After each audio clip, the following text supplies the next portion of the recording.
The show is David Kellie. He's CEO of Natural Diamond Council. David, hi, thank you so much for joining us. And you've recently come out with a report addressing the environment and impact of the diamond mining. What are some of the steps that the NDC is taking to reduce the environment impact of diamond mining? So the diamond mining industry has been really on the path of environmental protection for over 20 years. This isn't a new I know environmental protection is very new in the consumer vocabulary, but our industry has been working on actions for over 20 years. And let me give you some examples.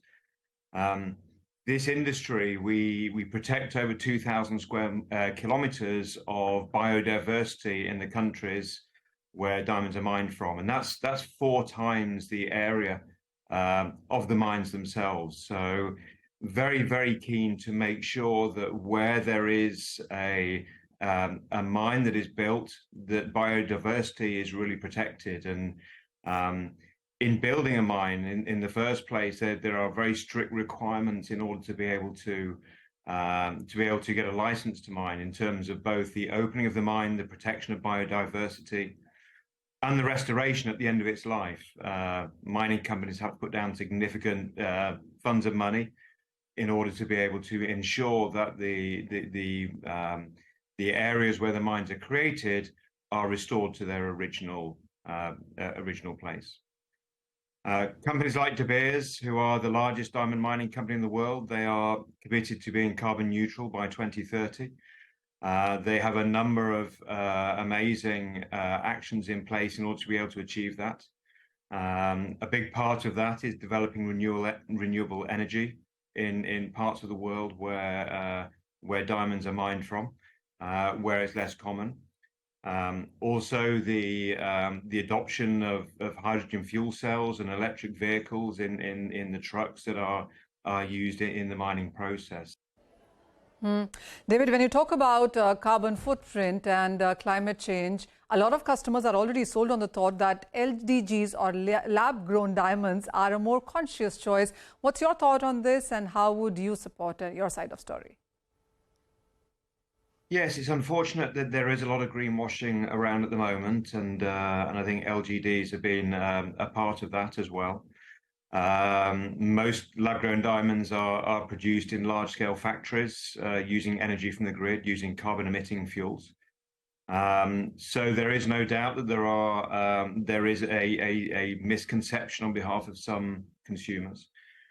I think in terms of being a conscious choice, the natural diamond industry supports over 10 million livelihoods around the world. In India specifically, over 1.5 million people are employed in the diamond industry.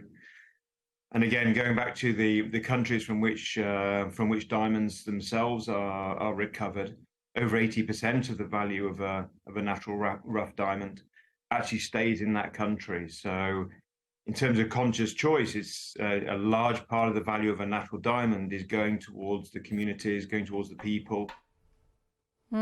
Also, lab-grown diamonds also need extensive support of machinery and technology, and even then they're priced so low. How do you see them managing those prices? It's the natural curve of technology, that as technology improves and gets bigger with scale, so it becomes considerably cheaper. And whether you look at televisions or any other technology over the last 20 years, so as when technology first enters into the market, it's expensive. But as it starts to build with scale, so it becomes much cheaper to operate, and so that really leads to a much cheaper product at the end of the day.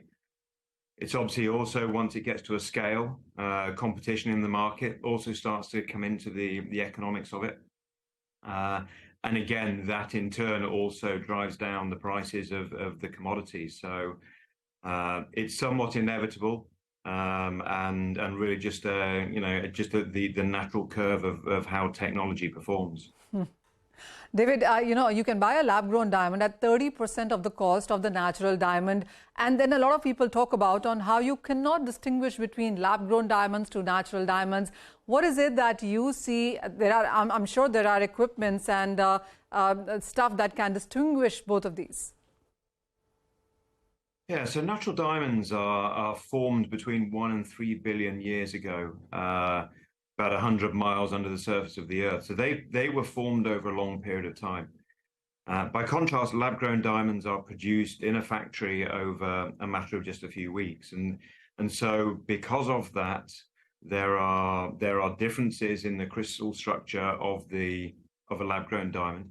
There's subtle differences in the nitrogen content of it, and all of those can be reasonably easily detected by very readily available and not too expensive testing equipment. So we remain very confident in the industry that that lab-grown diamonds are easily detectable from a natural diamond.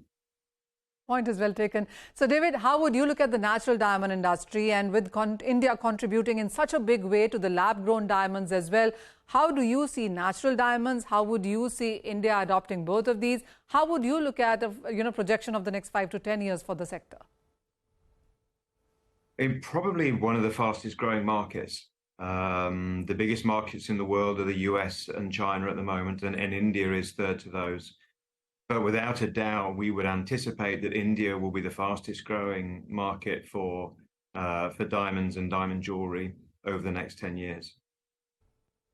All right, so clearly fast-growing market. Natural diamonds clearly have been a huge market, and lab-grown diamonds, well, 25% of that in the world is something that India is producing now. Okay, it's diamonds, diamonds, and more diamonds, right?